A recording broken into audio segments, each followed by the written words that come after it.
बताइला बाबू लोगन कला और कलाकारन से कितनी आप लोगन का स्नेह बा, प्यार हो, दुलार हो। बड़का गवैया हो चाहे छोटका गवैया हो, हर कलाकारन के आप लोग मंच पर खड़ा करा के गवावला बजवावला और रुपया पैसा दे के सम्मान भी करला लोगन। एगो बनारस का गवैया रहल जेकर नाम रहल नसुड़ी यादव। हाँ जवन के दो चार दिया पट्टा के छुऔले रहल। हाँ वो समय तू नहीं रहलू नहीं तो हम के छुऔले रहता। पगले हुआ काम रहा हमारे जमाने में रहबे ना कैल। हाँ उस्ताद से हमरे पूछा। हाँ भाई तक बाजा जाना नहीं के ना बच्चे। ऊ बतावे के जमीन पर बैठे वाले भैया लोग जमींदार कहावलन और चौकी पर बैठे वाले चौकीदार। हाँ गद्दा पर बैठे वाले गद्दार। अच्छा तो तू कहाँ बैठल बड़ा? रजाई पर सुरेंद्र भैया से पूछला। ये घर से लेके आलू तो बड़ा आप लोग महान हुआ, कलाकारन के सम्मान करला। इतनी इतनी गीत आइल बाड़ी सब भैया लोगन के तना बतावल जाए। इसमें बड़ा कुल ट्रेंडिंग में गीत चलत है सब। सुनला हा सुरेंद्र भैया गौला वादा कर जी हमसे कटनी करैबा, बनारस घुमैबा राजा जी। देखाई कुल पर्दे का बात कैसा, पर्दा में गीत बा मजा भी उतने बा, लेकिन अब तो ऐसा ऐसा गीत आई बड़ी सब कितना बतावल जाओ। कुछ दिन पहलवा एगो गीत आई रहल बड़ा जोर शोर से। ऊ कवन हो? गवैया गाँव में जा तारा परदेश बलमुआ हमके घर में छोड़ के अतनी जाए से पहले खा लो। ओठलाली में भात सान के।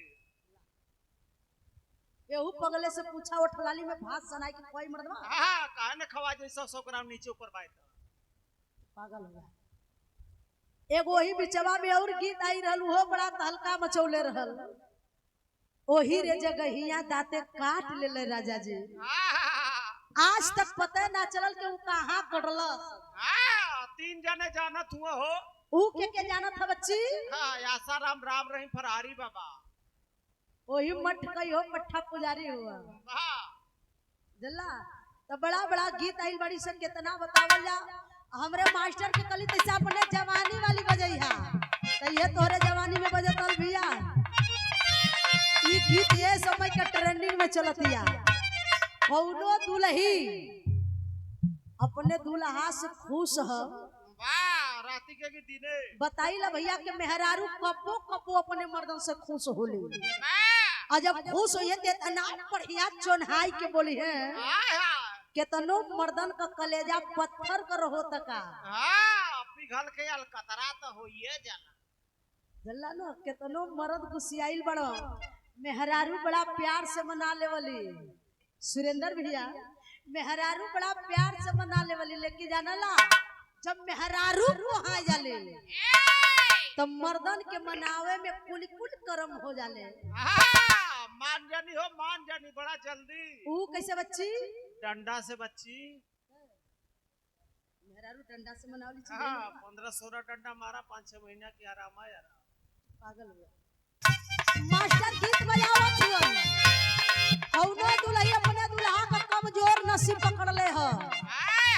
बताइला कि मेहरारू अगर मर्दन का कमजोर नसीब पकड़ ले है तो न उन्हें जियही दे है न मरही दे है। वही तावा पर मछरी मतीन कलहरी है सब। ई कोनो मेहरारू पकड़ ले है नसीब बरियार अपने मर्द का परेशानी बतावत छ। सखी पूछत या कैसन हवन तब मेहरारू कहत या ऊ का हिल के पलंगिया तो रोज हिलता।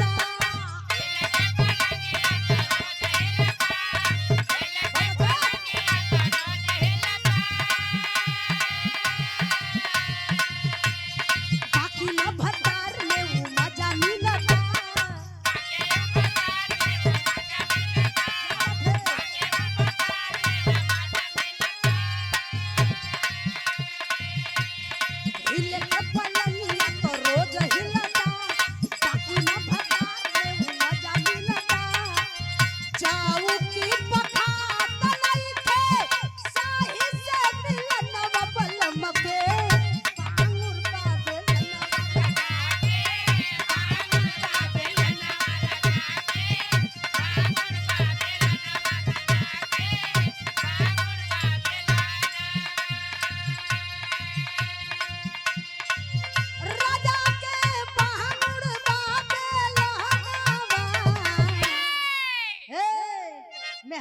कहतिया राजा के बामुर का बेलनवा राजा के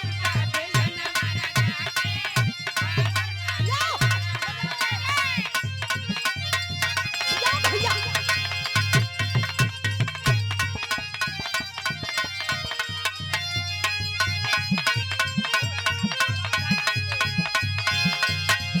आइला बिछवना खाली हानि में ना डाल परेशानी में ना डाल परेशानी में रजऊ राजा हो कैसे होई के क्या कहानिया खतनिया जब से जे पकड़बा कैसे होई के जिया